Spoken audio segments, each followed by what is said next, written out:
The reason I'm so fanatical and pro Bitcoin, for example, is it's the closest thing to a fair economic system. Really simply, Bitcoin is money, and specifically it's energy money, which is the closest thing we have to the real nature of what money is. Money is some sort of like loose measure. It's like a scorecard to tell you whether you're doing a good job there or not. Fairness to me is you're dealt a hand and you have stuff that you're good at, stuff that you're bad at. You recognize those things. You lean into your strengths, develop your weaknesses if you think that's necessary, and you play the best fucking hand that you can play. And I say Bitcoin specifically, not fucking crypto, not any of that shit. All of that other stuff is more...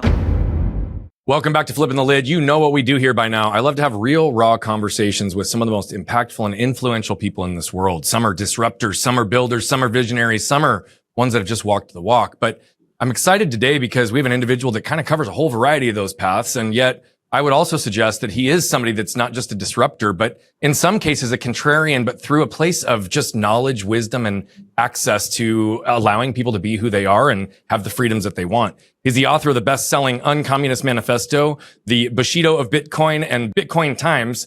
And he's also a new and recent father that we had a really cool opportunity to just jam on right out of the gate. He was on my show before, on my live show, and there was an authenticity, a realness, and a rawness about him that just had me intrigued and wanted to go further. So we're flipping the lid today with Aleksandar Svetski. And my friend, thank you so much for being here with us today. Brian, thank you for the intro, man. Glad to be here.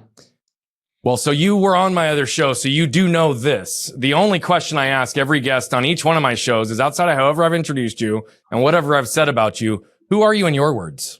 I think I said this last time or some variation of this, but entrepreneur, author, and these days, let's add father to that. So that would be the summation. So I'm going to accept the father as the who, and I am going to say the other two also. But again, I would put those two more into the bucket of what you do, how you make a living, how you identify. Yet I think there's so much more to you than those two terms. So if you take a step back and say who instead of what, let's start there.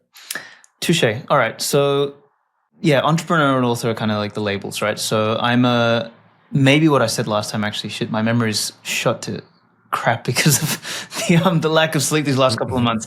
Let's say writer and builder, because I love to write and think through stuff, and writing for me is a form of, I don't want to use the word therapy here, but more like a kind of like uncovering layers and understanding stuff. So when I write, that's what I do. And granted, I haven't been writing as much recently, but I definitely, throughout my life, have done a lot of writing. And then builder in the sense that whether it's like for entrepreneurial reasons or just like for personal reasons, I like to get stuff and create stuff. Like I like to build stuff, construct stuff. And it doesn't matter if it's a business or an idea or a table or a freaking sauna. I decided I want to build a sauna, so me and a couple friends are going to build a sauna just out of our bare hands.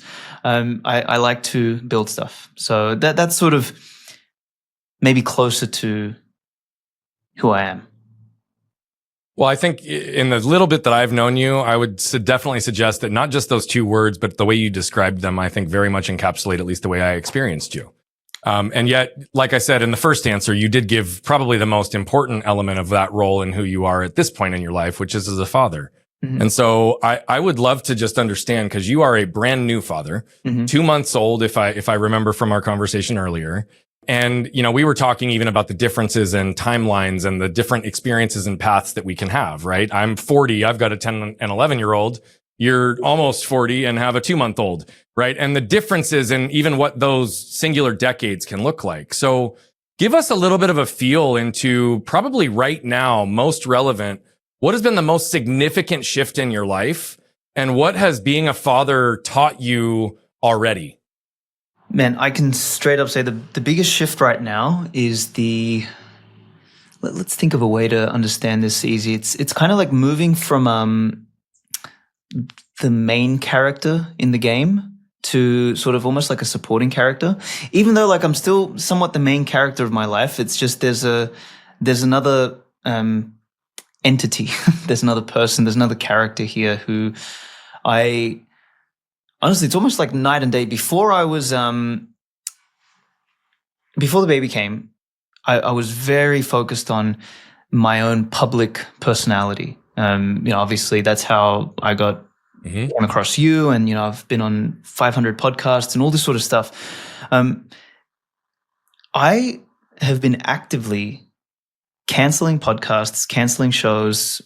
I'm off Twitter, off LinkedIn, I just don't give a shit anymore. I don't know if I can swear on here, but I just don't care. Oh yeah, dude, drop F-bombs all day long. We're good. We're in the explicit category, bro. I don't have the same desire to be the center of attention anymore. In fact, I feel like I've turned this new chapter of my life. And I don't know if this is the case with all people who become fathers all of a sudden. And they're like, okay, yeah, I want to take a step back. But for me, it's like, I don't know. I want to be the guy sort of more behind the scenes now, and almost like find a new mechanism for personal success that doesn't involve a personal brand. So actually, privacy has all of a sudden gained 10x value, and the necessity to be sort of this at the center stage has kind of collapsed by 90%. So there's been that sort of massive shift, and part of it I think is in relation to, all right, I've had my turn, and now I want to shift the focus away from me onto my son. And obviously it's still early. It's 2 months. There's very little I can do from a father perspective, other than just keep kicking goals in my personal life so that I can establish the framework for him and the family and everything like that. But yeah, there's just been a palpable shift internally for me, and I'd say that's kind of the biggest shift. Biggest lesson. I don't know if I've learned this viscerally yet, but I've started to sense that this will be the big thing, which is the difference between talking about something and living it. So I can already see the little guy. He's 2 months old, so it's very subtle, but he kind of mimics me, or he mimics his mom. So, there's that saying, the monkey see, monkey do, right? So I look back on my life as, when I was a kid, and I somewhat mimicked things that my parents did, for better or worse, right? And what I realized is that I didn't listen to what they said, I watched what they did. So now I'm 10 times more conscious of how I should behave in front of him. So there's a more visceral understanding of that lesson than what everyone tells you. And it's oh yeah, well, your kids are going to copy you, so you should start acting better. It's yeah, whatever, until they come along, and then you sort of have that person there. So anyway, that's lesson and shift. I love that. Are you open to just the slight nuance of shift of language that I want to reflect back to you? Let's do it. And I want to reinforce, I'm going to pick up on everything you just said, because there's pieces there that I want to confirm as well. You even talked about it as it relates to the behavior in front of your son. And you said, I may not be behaving or operating in the way that I should be in front of him. Should is a shame-based word. Mm-hmm. It implies whoever you are, whatever you're doing, it's not good enough. Mm-hmm. And so what I would suggest is instead of having it be an external standard, which I'm not saying it's created externally for you, but should labels it that way, right? It's I should be at this place versus I could be, or I choose to be, or I desire to be operating in this way, right? It almost assumes that if you don't operate at that level, that it's wrong. And yet I know that's not what you mean, which is why I give the nuance and the shift of the language. What I will say is, to the point that you made at the end for the lesson, I have said for years that my kids are my greatest mirrors, and they've been my greatest teachers. And it's exactly for the reason that you just suggested, because it is impossible to not see myself in everything that they do, have become, how they are. And yet still within that can recognize where they exist uniquely as individuals, independent of that. But I 100% support, agree. I don't think I had that insight at 2 months in. In fact, I know I didn't. And so I love the path and even the way that you're starting to operate and perform down this direction. The other piece that I wanted to explore a little bit, because I loved how you said it. It's almost like you're not the main player anymore, right? You get to have another feature story in front of you. And I felt such a profound shift. And what's interesting is I was almost criticized for the way that I described it, which was similar to you. But it's that I had never felt such a level of responsibility, such a level of connection, such a level of love, and the immediate acknowledgement of anything they need, protection, resources, whatever, they will get before me. By choice, right? Like, not even a question. Like, the idea of dying for my kids isn't even a hesitation. Though I don't want to die, and I'm going to do everything I can to stay alive because I'm more valuable to them alive than I am dead. The point is like, if it was my life or theirs, mine's 10 out of 10 times. Yep. Right? I'll take my life over theirs every day. And yet what's interesting is I would talk about that, but those weren't the things that I felt for my wife, even though I would have still given my life for my wife, even up until that point, and would so now. But there's like a different relationship, and it's obvious at even a genetic level, scientifically. But like, I would like, for just a second, have you be able to reflect and maybe compare and contrast this relationship that you have with your wife, right? And you guys co-developed this life, brought it into the world.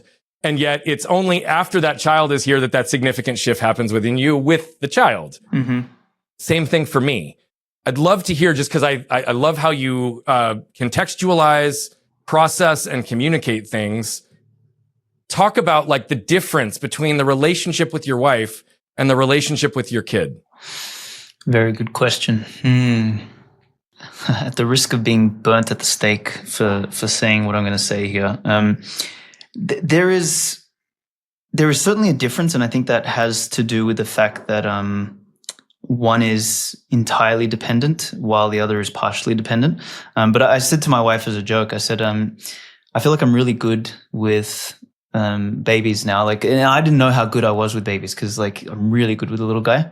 And everyone has sort of commented, they're like, "Oh, you're such a good dad." And I sort of blurted this out once when the pediatrician came over. I said, that's because I've had a lot of practice with my wife.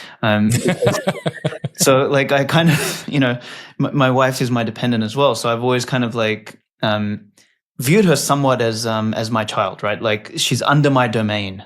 And now, and I've actually said this in a conversation with her. I said, the same way you feel about him is the way I feel about you and him, because in my book, I say, there's a quote in my book which says, respect goes up, love comes down. And they're two sides of the same sort of emotion, right? Like, respect is an ascending love, love is a condescending love. So sort of like, we can never love God, for example, as much as he can love us. And in the same way, a woman respects her man and a man loves his woman because she is fundamentally his duty to protect and provide for, et cetera, in a proper polar relationship, right? I know there's a lot of like non-polar relationships and all sorts of weird shit in the world today. I'm not going to get into that. But the same way sort of our children come under my domain ultimately, and then in particular, he is also under her domain. So it's almost like, those babushka dolls or whatever they are. That all being said, the difference between the relationship between me and him and myself and my wife, I think, is something to do with the fact that even though she comes under my domain, she is still a adult. So there is a separate and distinct entity who has had her own life, separate from me previously to when we met, number one. And number two, I guess, blood-wise didn't come from me, hasn't always been dependent on me, kind of was her own character in her own game, right? It wasn't a character that sort of came from me. So I think there's all of those elements there, but there's certainly, at least in my opinion, a relationship between how I view my wife and my child. Just, one is an older child. I don't know. Well, you led with saying you could burn on the stake with that one. So I call attention to that just because I think you also knew walking into that you were trying to use analogies, but to be very careful to like also respect the relationship and your wife and all of the above. The way you describe that makes me very curious. And the curiosity that rises in me is just because I love how differently all of us can be wired and the nuances of how we can interpret language, right? Like, I could have heard something you just said, and it might not have actually been what I heard in terms of what you were intending. And so I just want to explore a little further. As you did describe that, I fully appreciate what you discussed, because I view myself as the ultimate protector and provider for our family and our household. I mean, I am the alpha male. All of our animals know it. Like, our kids know it. It is like, I am the protector and the provider. I also have had the capacity as a man to create emotional safety in ways that have fostered a lot of other things that may not have been the traditional male role. But despite being the protector and the provider, I also very much view my wife as a partner. And the way I heard you describe it, it sounded as if that was maybe different in how you interpreted it, or it could just be a nuance in language. And what do I mean by that? I think my wife pushes me to be better, and I think my wife protects and provides for me in categories that I don't protect and provide for her, right? And so there is, though I view myself as the ultimate end-all, stop-all for responsibility for, again, protecting and providing the family, I also recognize where she has to do that for me to be able to do that holistically, if that makes sense. And not as a duty, but as a partnership, and in the ways that we found that rhythm for our relationship. 100%. Could you describe a little bit, because you talked about this traditional polar type relationship, just, I guess, more generally or specific to your wife, however you want to handle this, like, how do you view relationship in that more polar sense as you described it? And where do you see the complements, the hierarchies, the partnership, or otherwise? Yeah, I think how you described your relationship with your wife is how I think about it as well. But my language is more around, if something is complementary, it means it's different, right? So think of a dance, right? When there's a dance, there is a lead and a follower, right? And it doesn't mean one is inferior or worse or anything like that, but it just means that those two roles come together really nicely. And when you have two dancers both trying to lead, you don't get a dance, you get a fucking mess, right? Or when you have two dancers both trying to follow, you get another mess, right? And I think one of the biggest problems in the world today is that the emphasis has been on equality, not on the complementary nature between man and woman, right? And that has caused 10 times more problems, in my opinion, than just about anything else in the world, is that sameness is not the goal. Like, there's a reason why men are men, and we're constitutionally, emotionally, physically, biologically, psychologically different to women. Now, yes, there might be some outliers, both with respect to men and women, where the outliers might be on one end of the spectrum, further away from each other, and then on the other end of the spectrum, sort of closer to each other. But they are two bell curves which ultimately don't overlap entirely. And trying to ignore that, in my opinion, is like madness. Like, you know, you see that, and then you try and optimize or orient life in a way that makes the most of the complementary nature of man and woman. Yeah. So starting from there, like extending it out further, like my wife is a Latina, and she is,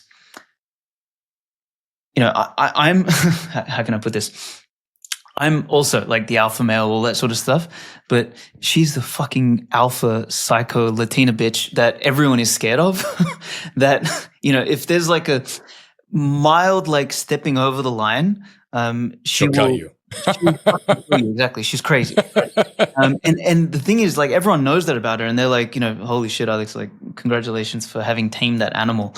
So like, there is no sort of, you know, people sometimes get the wrong impression when I describe this about my wife. They think it's like, oh, you know, he just married some docile woman who just like cleans the floor and everything. It's like, no, trust me, I did not. Like, I married a psychotic animal. Like, I call her my Amazonian bitch, right? So, because you know, that's what she's like. So she has, in through her sheer force of sort of personality and will, like, when I met her, I was very much like, you know, a 25-year-old in a 33-year-old body, right? Or a 32-year-old body. Like, I was still trying to pick up chicks and all this sort of stuff. And man, she fucking grilled me in the beginning, and she kind of set the ultimatum in the relationship. She's like, do you want to grow up and have a relationship, like a serious one? Or do you want to go fuck around with women? And like, I was like, oh shit, okay, this is the first time a woman has actually challenged me in that sense. So through our relationship, she has made me more of a man than I've ever been. Yeah. Not only because of how she's challenged me and the way she's supported me so that I can be a businessman, a creator, an influencer, and all the other bullshit that I've done in my life. She has, sort of been my rock in that. But she's also forced me to become better across every dimension. And my job has been to provide her with the domain for her to be a woman and to be in her center. And we have found like an incredible polarity around that. So that's, I hope that adds like a little bit of clarity. It's like, well, it adds a lot of color. And that's why I wanted to ask, because in the time I've spent with you, what I also know is not only are you a phenomenal communicator, but there's typically layers below whatever's coming out of your mouth. Yeah. And I mean that with respect, also through the lens of, I could feel even the nature of your energy and delivery that felt slightly incongruent with the words that were coming out of your mouth, that had I just accepted them as surface, cool, it is what it is. But yet what you just described is, to your point, you started it out, you're like, I would describe you and I very similarly in our relationships. The whole reason I'm with my wife, I shit you not, and there's a shitload more reasons that came, but the biggest and first thing was, she was the first woman I was ever with that pushed back. And I don't want to be dominant in a way that's controlling or big, right? Like, I want healthy challenge. And she checked me every step of the way. I'm a better man. I'm a better father. I'm a better human. I'm a better version of myself infinitely as a result of the strength that she possesses. Yeah. And so what I also am hearing you say, though, is though you can recognize the dynamics of masculinity and femininity, and you even talk about it through the nature of holistically within our world and where it causes lots of the problems. I very much agree as it relates to the complementary and the different nature that can complement between those energies. And regardless of whatever label or structure that's put on it, I think what I'm also hearing you say is I don't care what the structure or the labels are.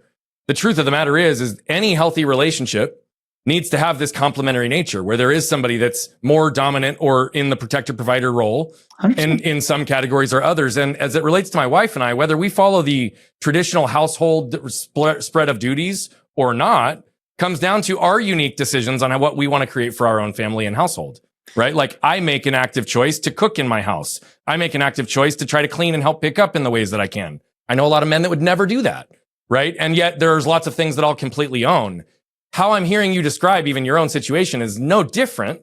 You're just allowing for the recognition of the complementary natures of both who you are organically, masculine and feminine, both of you possessing both masculine and feminine, and trying to find the integration that works ultimately for your household. Yeah. Is that correct, what I'm hearing? Totally. And the same principle applies to building a business, putting a football team together, doing anything, right? Like an engine in a car. Like, you don't like the radiator doesn't do the job of the pistons, right? Like, you can't fill the hood with just spark plugs. Like, it's not going to go anywhere. Yeah. So, and I think sort of the movement towards equality over the last 5, 6, 7 decades has like distorted things to such a degree that everyone wants the same thing, to be the same, and be.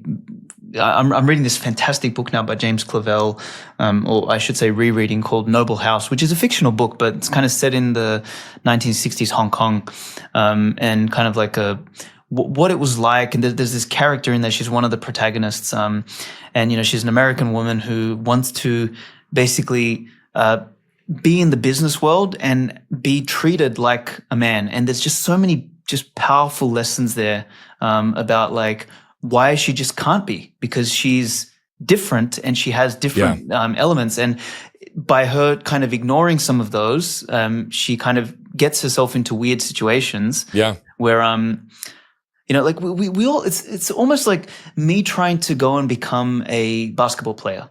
Dude, I'm 5'7", right? I'm a midget, and like I'm not going to go and play basketball with like the Michael Jordans, the Shaquille O'Neals of the world, because I just don't have that predisposition.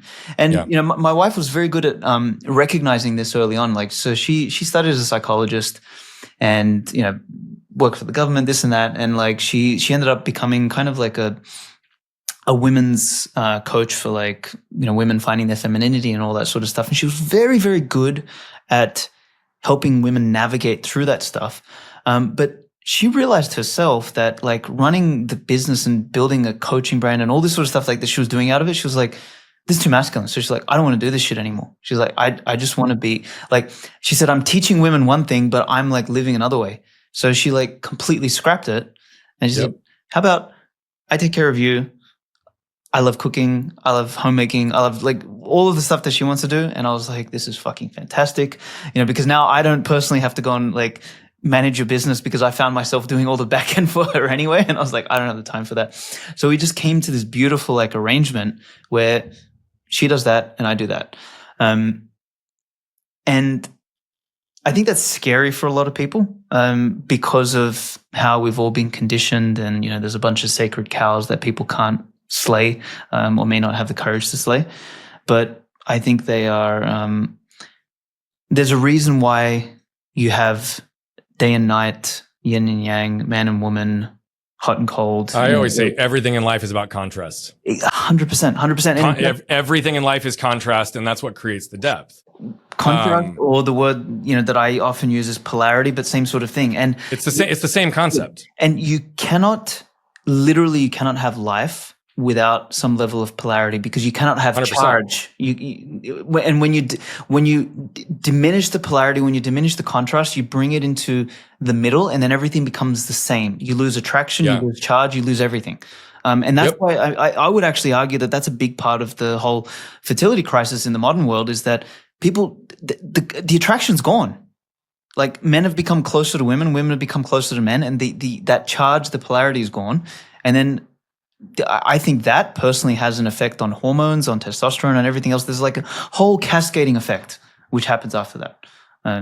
So there's a lot. And what's interesting is, so this show is very much traditionally to like break down and dissect people's stories. And we're definitely going to do that with you today. But I also just really appreciate the intellectual and spiritual like dialogue that's existing here, because this to me is civil discourse. I would suggest that there are things that you and I probably very much disagree on.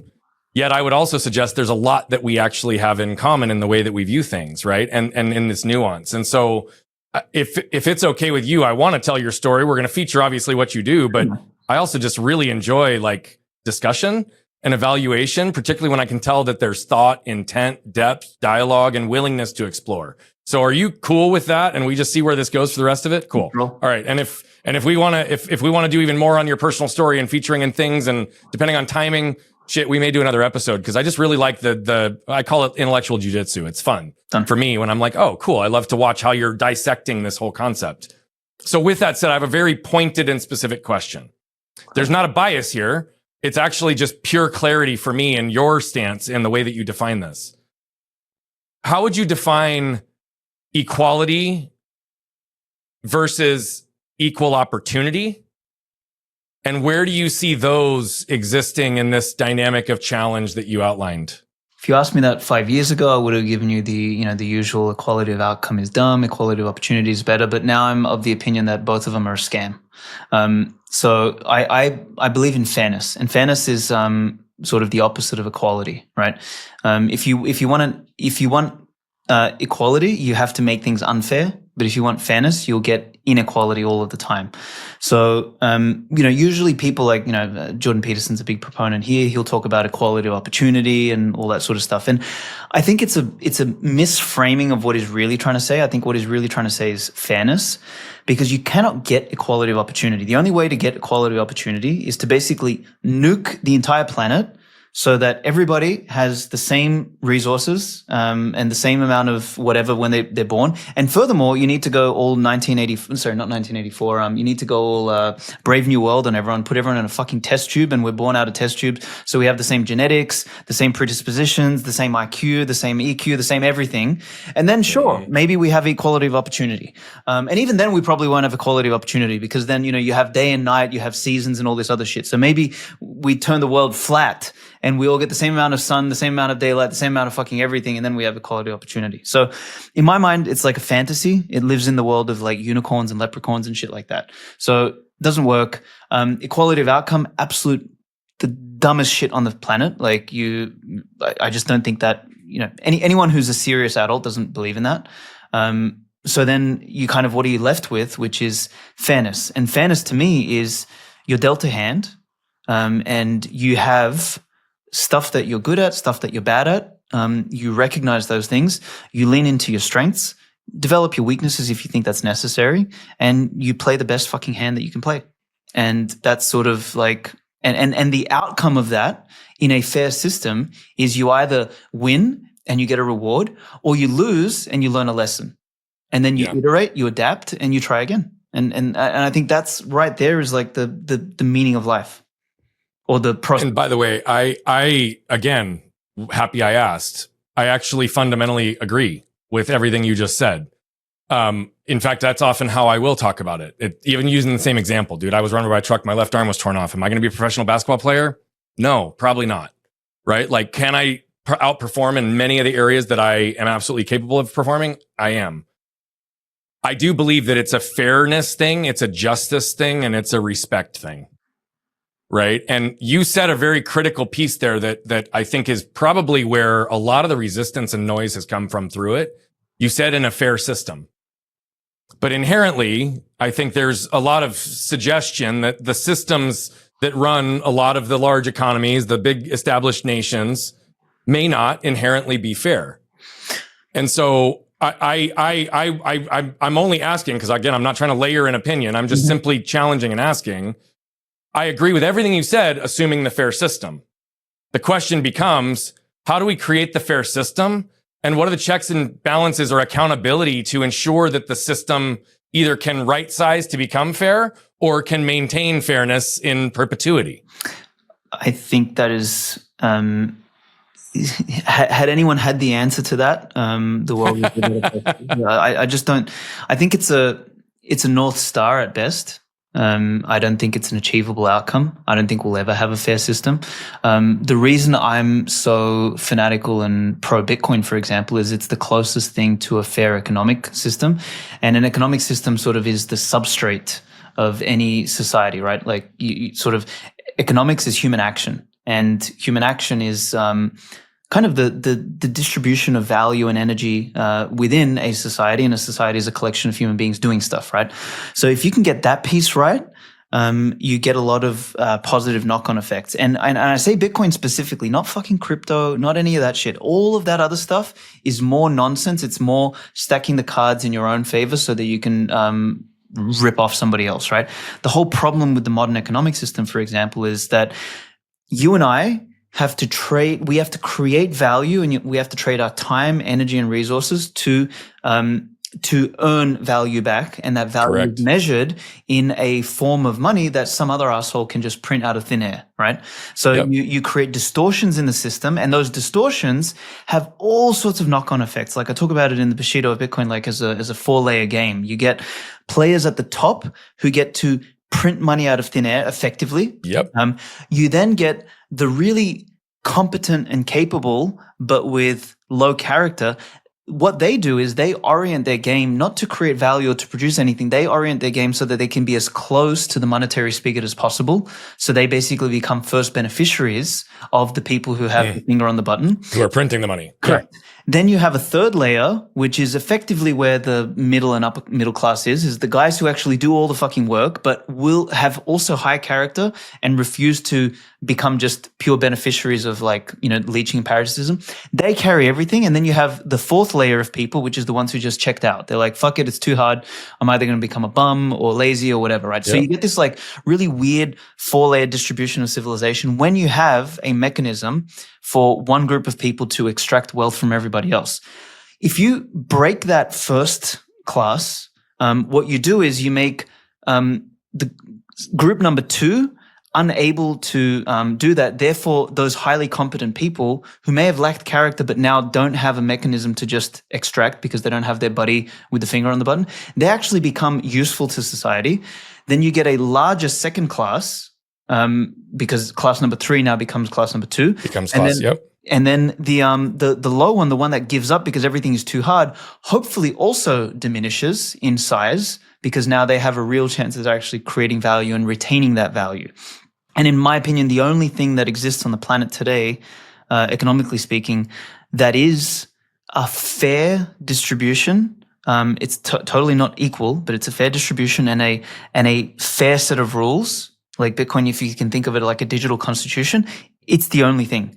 Everything else is an attempt to do what central bankers do today, whether it's Ethereum or all of the other shit coins, same fucking thing. It's the same principle. Rules for me, not for thee, or whatever, however that saying is. So anyway, that's my attempt at, like, I think that's kind of almost like the keystone in a bridge, right? It's not enough alone, but it is necessary, and maybe 100, 200 years from now, we can build other systems around a sound economic base that might create more justice and fairness in a society. But like, if you don't have that piece, we're just going to keep playing the same fucking game over and over and over and over again forever. Which is, I think, what we're seeing play out in our world right now, more than anything. I mean, that distribution and spread of wealth to even the layers that you just suggested is getting more and more extreme by the day. 100%. Right. And at a faster and more rapid pace than it ever has in society. 100%. Right. And so there's a lot that is, I love even how you broke that down. And what's interesting is unfortunately, money, the monetary or economic component, is ultimately the backbone that sets up the standards and the systems across the world, right? I view money in a different, slightly way. I think money is energy, like everything. Yes. There's opportunities, and we can recognize this, but there's also, to your point, a whole variety of systematic things that exist because of the 4 layers that you described that make things seem on a day-to-day basis for many people in probably category 2 and 1 more than actually 3 and 4, other than 1 and 2. I was trying to remember them in the order that you did them, right? That feel as if the system is unfair. Totally. And that it becomes even more extreme. There was a guest on my show not long ago, and he outlined and actually described it very, very similarly, and not surprising because some of this is universal truth and elements, but he very specifically focused on the distinction between the concept of capital and the concept of money. And he described those very uniquely. I'm happy to recap what he said, but as you hear the differences between capital and money, what comes to mind for you as to the differences and what those look like within the economic system of what you described? So money is more of a tool. Capital is more of a thing. So like when I think of capital, I think of, you've sort of got the more tangible types of capital. You've got energy, you've got resources, and you have time. Like they're the sort of, or maybe I shouldn't call them tangible. They're primary capital. Secondary capital could be things like ideas, like relationships, reputation, stuff like that, right? And, that lives in this bucket. And then you use capital in such a way to play the game of life in order to, increase the different amounts of capital, right? You want to increase, you can't increase time, but maybe you can increase your utility of time, right? You can certainly increase your resources, and you can certainly increase the amount of energy that you can channel, right? You can increase your reputation, all this other stuff, right? Money is some sort of like loose measure. It's like a scorecard to tell you whether you're doing a good job there or not, right? And you need that mechanism in order to do that. And furthermore, sort of money kind of plays a couple of roles. It's that scorecard for yourself, but it's also the macro scorecard of everybody who is playing that game. Right? Mm-hmm. And then it becomes, in that sense, because it's the macro scorecard, it becomes the language of value.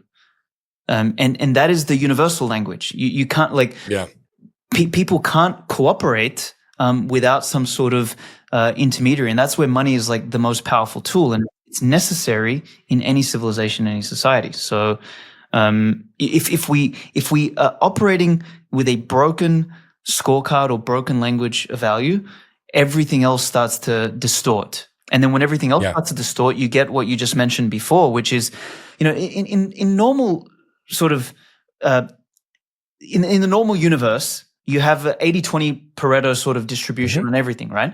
In everything. Exactly. Everything. It's a universal fractal, right? From the very quantum level all the way to the, the nebula and galaxies. What we have right now is we don't have a natural Pareto distribution in the economy or civilization. We have a 99.1 or even a 99.9 to 0.01, which is an unnatural Correct. distribution. And sort of, I have a bit of a systems thinking background. So when I did engineering, I did systems modeling. And what we've done is we've put this weird fucking, I don't know, like spanner in the middle of the system that we have. And we're wondering why it's not 80-20. We're wondering why it's like turning into this like deformed zombie, which, you know, that bodybuilder that was kind of going viral like 5 years ago, who kind of like pumped synthol into his arms and he had like, that's what our fucking society and economy looks like at the moment, because we've pumped all sorts of weird shit into it. It's not natural. And that I think is a downstream effect of fucking up the money, basically. Yeah. So I love how you described it. Essentially, the way that he defined capital was very similar to you. But what's interesting is the language that you used, you had tied to money and he tied to capital. Okay. He said capital is essentially our value that we can use to exchange for money, which is the tool that we have in the system. And so all the things around capital that you listed are the ability to increase our resources, our knowledge, compress time. Like we learn something new. We have adds a new set of teams to our ability. It makes us inherently more valuable to garner a higher exchange on the money side. And so the system though, with the tool of measurement being money, right, is again, same description, slightly just different angle in how you described it, right? You're saying one and the same thing, but the word value got attached to a different side of it. And that's where the nuance of language can come into play. But he basically said the exact same concept that you did though, in terms of how he defined it. Yeah, I mean, the value lives on the capital side of the ledger, you know. Bingo. But you know, the funny thing about money is that it's the value's on the capital side, but the judgment's on the money side. Well, correct. That's where that's where the interpretation of the value exists. Bingo. Right? The thing about it though is money can almost live on both sides, because if we agree that resources are a form of capital, money is also a form of resource. Yeah, right? So it can kind of almost live across both. But people always laugh at people who are like, oh, one day we'll get to a world where you don't need money. And I'm like, okay, so you're telling me that we will come to a world where we'll have infinite resources. They're like, yeah, Star Trek is true and we'll be able to create anything we want at any time. I was like, okay, what if you want one thing before the other? Like, is there a priority of, does time exist? Well, yeah, time exists. I'm like, well, all right, you need money, because sort of like money is your way to signal priority, right? To signal value. And so basically it's the thing, like money will exist so long as time and energy both exist. Maybe when time and energy don't exist, then we don't need it. But until then, we need it. And and I think in the large society that we have today, there's truth to that. But even to that concept, it's like back in the day, people used to barter, right? It's an exchange of value, but there's no monetary exchange of money. Right. And so I'm not suggesting that that's the way that we function with it, but there are other ways to exchange value. It's just that normalized in the world, it's through this vehicle we call money in so many of the other ways. And so to your whole concept, though, the unwinding of what already exists is not something that's going to happen immediately. Oh, and even with the concept of Bitcoin, you were like, hopefully in 100 or 200 years, this might become a normalized version that could help systematically restructure this distribution of wealth that's caused so many problems. But it still is not, we decide and it just happens. Correct. There's intention that's layered into it. Yeah. I don't remember the comment that you made earlier, but there's a lot of, it was around males, and you were talking about males and I think the development and where they're coming. And I wish I could remember the right statement, but what came to mind was this staggering stat that's existing today, that it's something like 45% of males ages 17 to 42 have never been in a relationship or even actively engaged or asked a woman out. And this significant shift in even this like role or dynamic of males and the role of technology and AI that is ultimately, in some ways, almost trying to systematically convince males that they don't need women. And yet the whole contrast concept that we're talking about is very real. And also, what does that ultimately do? There's a professor, I forget what college he teaches at. I think his name is Scott Galloway. He's definitely on the more liberal side in the way that he positions things. But he made a comment around this that I saw in a very short clip. And he said, effectively, this control of that age group of men is largely run by the top 12 companies that produce the most amount of monetary value, and they're incentivized to try to do some of these components. But he said the growth of these companies could also be looked at as the demise of our ability to survive as a species. If we have 45% of males that before age 42 are not even going on dates, let alone procreating. I don't know if you're aware of that study or what some of those elements or factors are that you see as it relates to our economic systems, maybe rewriting even what we might traditionally view through a masculine or feminine or even normative progression in development. Yeah, I think it's a big problem. Oh man, there's a couple threads to pull on there. So one is a lot of these companies got incredibly large and got access to an incredible amount of resources because of the problem we laid before. Remember? Yep. Class 1, Class 2, etc. So basically what these companies become on Wall Street is they become beneficiaries of Class 1 money. Where does, when money's printed, where does it go first? It goes to Wall Street. And they get an unfair advantage that perhaps otherwise they would have been not in business. Like I would argue that Facebook would not have done so well had it not gone public and not been a direct beneficiary of that sort of that money.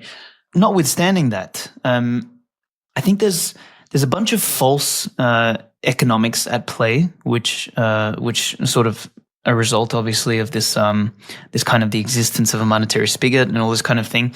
But even with that in existence, and even with this massive problem, I mean, if it's 45% of men, Jesus, like that's a massive. And I can't verify that 100%. I've seen elements of the study referenced, but I'm not sitting here as an authority saying this is absolute fact. So I guess anecdotally, I can probably already tell is like most people, instead of like talking to someone in front of them, they're sitting there fucking swiping their phones, right? So right, it's exactly. A massive problem. I think what's going to happen, and this aligns with my thesis that Bitcoin is Bitcoin is designed to last 10,000 years, right? So, what you've got is something that, the world is going to shift over a couple hundred years, and like Bitcoin will probably rise over 100 or 200 years to become the monetary standard for the world.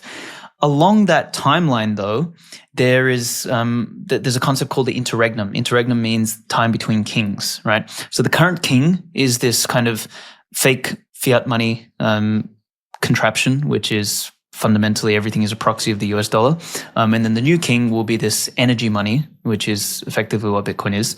And then the interregnum, the time between kings, is a time of chaos, is a time of all sorts of crazy and weird shit happening. And in that time, neither of the rule sets are dominant, right? There is a period of dominance of one and then a rising dominance of the other, but none of the rules really entirely fit, right? Like, so on a Bitcoin standard, on an energy money standard, cheating, lying, stealing, all that sort of stuff actually has some consequences. On a fiat standard, it actually, you can win the game by getting close to the monetary spigot and lying, cheating, stealing, and all that sort of shit. The other thing that's going to happen during the interregnum is there's going to be these like distortions of kind of like what you mentioned is 45% of, people or dudes not talking to a girl or whatever. But there's going to be a percentage of them that literally swing the other way so hard that they're going to be the ones talking to all the girls. They will get all the women. They will end up, there's, in my opinion, there will be the rise of like, one man, multiple wives sort of thing. And they're going to sort of repopulate the earth in whatever strain, like people can think what they want about it. That's probably at the extreme, right? But there will also be really like confident guys who are like, fuck, this is like taking kid from a candy, right? Candy from a kid. I gotcha. Yeah. And they will make the most of that situation. And what will happen is they will be the ones who procreate, and the ones who end up with the AI girlfriends, they will not procreate. And you'll almost have this kind of like rebalancing, like it'll go through a strange phase during this interregnum. And maybe 2, 3, 4 generations, long after you and I are dead and buried, there will be some sort of rebalancing as a new middle class forms that have more of the capital, more of the money, more of the value, more of the children, more of the numbers. And like nature will always have the last laugh. we're a bunch of fucking monkeys on this planet, thinking that we know what we're doing and all this sort of stuff. And we're like, oh yeah, we'll defeat biology, we'll defeat this and that. And we ain't defeating shit.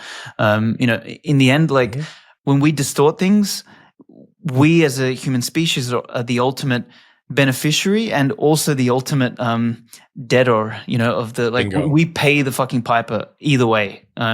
So all of this stuff comes out in the wash, but it's just happens in a time frame that is longer than a single lifespan or, a couple of generations. It happens across multiple generations. So yeah, I think all of that stuff is correct, but it rebalances, and what it means is that there will be a massive wealth transfer, a massive values transfer, a massive opportunity to almost like, as sort of the Rome came down and the new West formed, like we're going to have that same sort of situation over the next 200-300 years. Yeah. Again, I just so appreciate even the way that your brain just processes and communicates stuff. I always enjoy talking to people that can communicate things in a really complex way, in a simple thought process that also is not rooted in anything ego related, but just frankly constructive thought and watching patterns and understanding and having this opinion.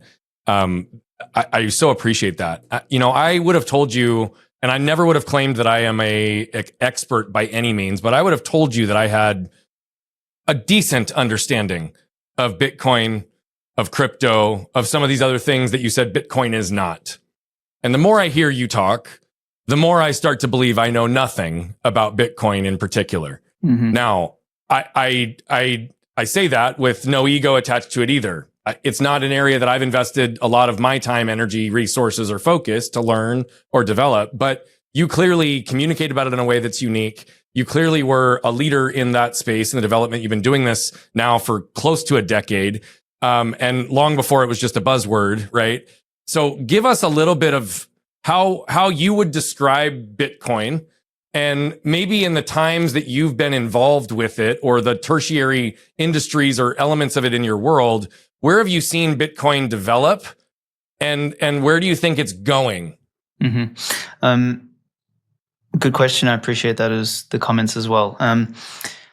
Really simply, Bitcoin is money, and specifically it's energy money, which is like the closest thing we have to the real nature of what money is. And so describe that to me more. When you say it's energy money, what does that mean exactly? So in two ways. One, in the way it is generated and secured, right? So if you look at how to create or to print some US dollars, what you need is, and for you and I to go and like tap our card at like a local coffee shop, you need the existence of everything from the payment processors to the credit card terminals to the credit card industry, MasterCard, Visa, all this sort of stuff. You need the banking. All the layers that require that transaction to go through. All of that, all the way up through the military industrial complex, right? So there is like the amount of energy that is necessary for you and I to just go and tap a card at a coffee, to buy a coffee is incredible. Like people can't fucking fathom how much is in there. Bitcoin takes literal, so the process of mining is the process of expending electricity in order to solve a problem, right? I won't get into the mathematics of that, but it literally, using that mechanism, it transforms electrical power, which is about as close as you can get to pure energy generation, into a monetary system. And what it means is it's like the distance between the energy expenditure to the monetary system is very, very close. So it's as close as possible to pure. Removes a shitload of friction. Exactly, removes all of that. So it's the most efficient form of money that's ever existed, ever. So it's energy money in that sense, and then it's energy money in the sense that it's kind of like energy and information have a relationship. So Bitcoin is sort of fundamentally information. You can encode it. You can encode a Bitcoin transaction in a set of emojis if you want, and you can broadcast it to anybody. You can send it in a text message. You can send it across the internet. You can do whatever, right? So it's almost like transmitting energy, which is, you mentioned, you said the keyword before, is like your definition of money is energy. So Bitcoin kind of comes as close as possible to that, because you and I can, independent of any third party, can choose to transact value between each other permissionlessly doesn't matter where we are in the world, and we can transmit that message, that piece of information, that Bitcoin transaction in whatever way we want. So in that sense, functionally speaking, the way it's created, the way it works, and all this sort of stuff, I consider it energy money. So if we agree that money is like the substrate of an economy, and therefore the substrate of a society and a civilization, you want money that is as close as possible to energy money as possible, and that's effectively what Bitcoin is. And the way it achieves that is through multiple things like mining, this and that. But a way to conceptualize it is it's like a digital constitution. It is a set of rules that every participant on the network agrees to. And Bitcoin's security is a function of consensus, not a function of something hidden, right? So what I mean by that is, if we look at the rules of Bitcoin's digital constitution, it's like 21 million coins, a block every 10 minutes, SHA-256 algo for the hashing, all this sort of stuff. You and I could sit down and, Bitcoin's just a program. I can go and change the supply from 21 million to 42 million. I can do that right now. But what happens is I'm out of sync with the rest of the network. So I knock myself out of sync because I've just created my own copy of the constitution with a different rule. And this blows people's minds. This is actually why you can't hack Bitcoin. You can't hack Bitcoin because anybody can change Bitcoin, but they knock themselves out of consensus with everybody else, and therefore they have no economic gravity on their own chain. They basically create a fork, which is just them and whichever other idiot decides to go with them, right? So Bitcoin is important because everybody is in consensus, and it's impossible. This is the breakthrough that Satoshi made, is it's impossible to get 10 people to agree on where to fucking go to dinner, right? Like, imagine trying to get hundreds of thousands of individual people who are all running the same constitution to agree simultaneously within 10 minutes to change the rules and all fork at the same time. Not going to fucking happen. So it's like, so you've got this thing which is a digital constitution, which is energy money, which gives us a new substrate, and it is fundamentally unique because it is not operated by any institution or anything. It is this loose consensus that has developed over the last, 15 years now, 16 years. It is fundamentally different to everything else because everything else is issued by some group or institution or person or whatever, and it is effectively just a copy of central banking. Like, what the crypto nerds figured out is that the most lucrative business on the planet is printing your own money. So what they did was they said, oh, I'm Ethereum and we're better than Bitcoin because we can do more transactions or whatever other bullshit. They create a marketing story around it, and then they click a print button and they print their own money. That's literally what the entire crypto game is. It is money printing. It is the creation of fake fucking value by a bunch of nerds because they clued on to the fact that, hey, if Jerome Powell and the other central bankers can do it, why can't I do it? So then they do it themselves. So how has this industry evolved? To answer your other question, is Bitcoin fundamentally was a joke in the beginning. Like, it was partially a joke, but partially for those who were kind of aware of like what it represented, was it represented this like solution to the sort of the problem of having something that functioned like gold but had the distribution ability of fiat money. And those who clued onto that early on obviously held onto it. Those who thought it was a joke spent it on drugs and whatever the fuck else they were buying on Silk Road. And then it kind of evolved into, wait a minute, this thing actually has an exchange rate. So then it's kind of entered its speculation era. And we're still in the speculation era. It is still people treating it as an investment or a trade or a way to get rich or whatever, but they fundamentally don't view it as money. They view it as an instrument to make more money, and they think of money as US dollars or Australian dollars or whatever, right? The next phase will be that Bitcoin is kind of considered on the same level as the US dollar, etc. So people will go and look to trade or invest or do stuff so that they can get more Bitcoin. And then in time, as they realize that Bitcoin continues because there's this finite supply, there's no reason to go back into dollars or something like that, which is like an ice cube. More and more people go to Bitcoin, and then slowly by slowly it kind of usurps and becomes the standard. So I've seen it evolve from definitely like, I used to get laughed at by people 10 years ago when I'd get up and say, Bitcoin's going to be this monetary standard. Now, less people laugh, but we're still certainly in the stage where Bitcoin, people still presume that it's an investment or a trade. I expect in the next 5-10 years for it to become more and more considered as money. Not entirely, like there is a transition, but simultaneously it'll also become embedded into every app, almost like how Stripe is kind of somewhat embedded, but Stripe is very friction full. Bitcoin is frictionless in that sense. So all of a sudden in the next 10, 15, 20 years, as your kids grow up, as my kids grow up, they will grow up in a world where there wasn't a time before Bitcoin. They will just sort of see that, like, it's like cell phones. I mean, think about it. Cell phones or the internet or whatever, like smartphones, everything in your pocket. Exactly. I mean, my kids, your kids are in that generation that won't ever know life without it. Correct. It's just the way that it is, and they adapt to it differently. They use it differently. They don't even use it always in the ways that it was intended when it was created, because to them, it's just adaptation to what's normal. Correct. I do appreciate all that. Yeah. So you'll have, basically, I'll finish with this, is what'll happen is Bitcoin will just be integrated into everything as we move forward. That will change the economic fabric of the whole world. But it'll take a lot of time for it to completely usurp what exists, because we're going to have stable coins, we're going to have shit coins, we're going to have all this other stuff. It's going to be the interregnum. Messy 20, 30, 50, 100, 200 years, right? But at the other end, for our descendants, I believe the pasture is greener, right? For them, they'll have a stronger economic base that is harder to cheat, and harder to make unfair. That is the most important thing. Bitcoin is fair, and it is very difficult to cheat with because you can't print, and that creates the framework for, hopefully, in my opinion, more excellence in the world, and that's what we need. Yeah. As we come towards the tail end of our interview here, I have probably two really practical, probably rapid fire, quicker type answers, questions rather. You'll have an answer. And I'll try and keep it short. The first is, and you don't need to give any specifics in terms of numbers other than the percentage, if you're willing to even play that.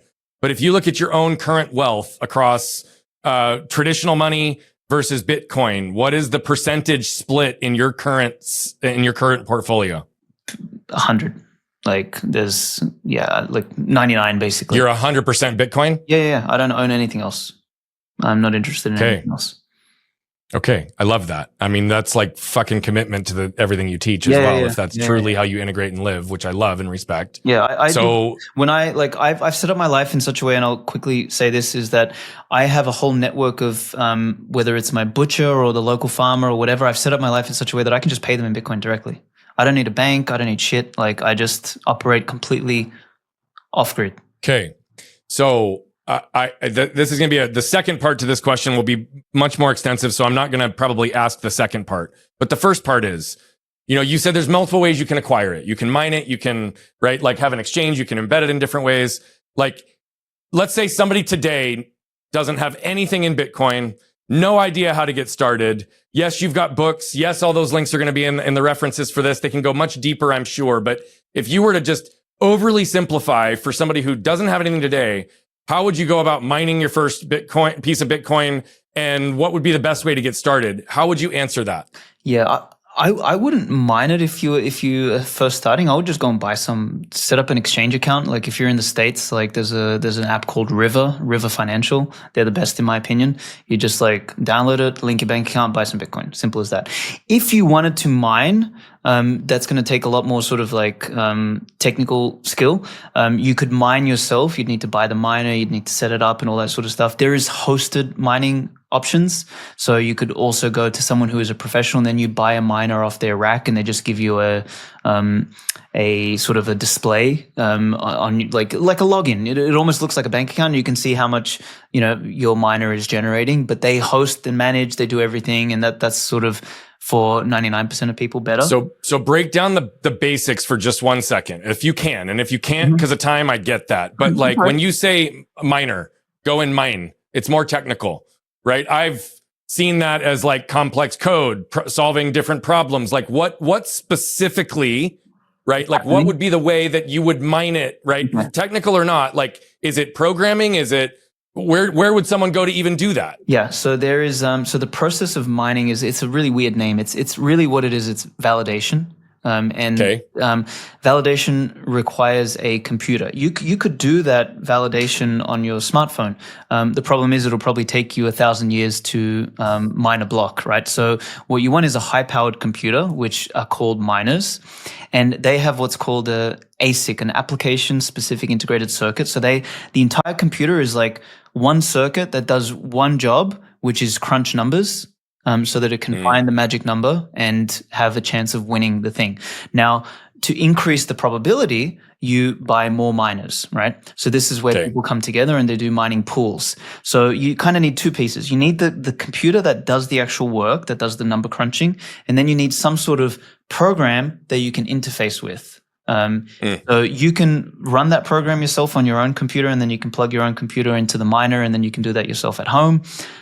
Or you can, as I said, you go to a hosted service provider. They handle all that complexity. They manage your machine, your equipment, all that sort of stuff. And they just give you a dashboard, which you can see how much it's doing. And the beauty of doing it in a pool like that is that because they aggregate miners from everybody, from a bunch of different people, what they do is that they will win blocks on a much more regular basis. So they just distribute the earnings as an average to everybody, depending on how much miners you have. So then it's more like a passive income.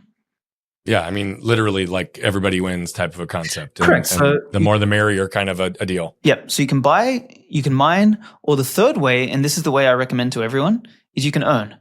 So if you're selling any product or service, doesn't matter. Like my book, for example, is available on my website, Bushido of Bitcoin, and you can pay me in Bitcoin directly. Like that's the easiest way. Like if you could be a masseuse, you could be a content creator, you could be a restaurant, you can be whatever, right? Get a wallet, and then people can pay you directly. And that is the Beautiful. Best, most private, easiest way to get Bitcoin. My friend, I very much enjoyed our conversation today. I respect every direction you allowed us to go, and even your willingness to play and just kind of pontificate and share thought back and forth. We will have all of your links for your books in the show notes, so people can track you, find you as a writer, as a builder who's been doing this. I mean, the intro and even how you said who you were truly was fit even to the dialogue of our conversation today. As we wrap here, is there any other closing thought that you'd like to leave the audience with before I close the show? No, I hope we can do a round two and jam into some other stuff, because I feel like there's like 1,000,001 directions we can go. So this kind of ended up being a Bitcoin discussion by accident. So I'm sorry. No. I mean, I took it down the Bitcoin route, but I mean, here's the reality. We talked about relationships. We talked about society and structures. We talked about the economic systems. We talked about the divide of wealth. We talked about being fathers. Like, I would say we covered a lot of ground, and yet to the whole point we were making in the first place, right? There was polarity and contrast through the whole dialogue, right? In the topics that we discussed and the ways that we navigated it. And I think that's right there, what we just experienced ourselves, is what I think can be possible if people can allow themselves to be open enough to communicate and explore, because that's even what developed Bitcoin in the first place. And this new potential financial standard that might free the societal structures and expectations that are riddled within the system that today is not set up as fair because of the force systems you identified. So, bro, I'm grateful for you being here with us today. It was fun, and I agree. I think a round two could be just fun, just to see where it goes. So we will definitely have to take you up on that. So thank you, my friend. I appreciate you having me on, man. Really, for the great hosting, the questions, all of it, man. Amazing. Beautiful. I appreciate you. And for those of you that just watched Alexander flip open his lid and jump in, we did not talk as much about his personal story as we traditionally do in this particular conversation. However, every single comment he made was directly related to his experiences, his perspectives that are derived from his life. We learned a lot. We explored a lot. And as I just gave as a little bit of a recap back to him, that's kind of where we went. There was a little bit of a pretty bow in how it all came together, because he is somebody that was revolutionary and starting and revolutionary even the way that people define Bitcoin, how to capture it and do it. And years later, it's 100% of where his wealth lies, while he's also actively looking to build the stabilized future that his son, his son's sons and daughters will be able to benefit from, and otherwise. So until next time, make sure that you keep asking those questions, you keep exploring, and don't forget to flip open your lid and scan your can. What you can probably tell by now is that I love telling these stories, but what I love even more is the impact that's coming from them. You see, we're on a mission to impact over 1 billion lives as quickly as possible, but to do that, we need you. See, we believe that moved people move people. And so all I'm asking is, if you've resonated, connected with any of the messaging, please consider commenting, sharing, leave a rating and review. Thank you so much for tuning into Flipping the Lid. And if you want more information on the show, how to become a guest, how to recommend a guest, or any of the other details, head over to flippingthelid.com. We'll see you there.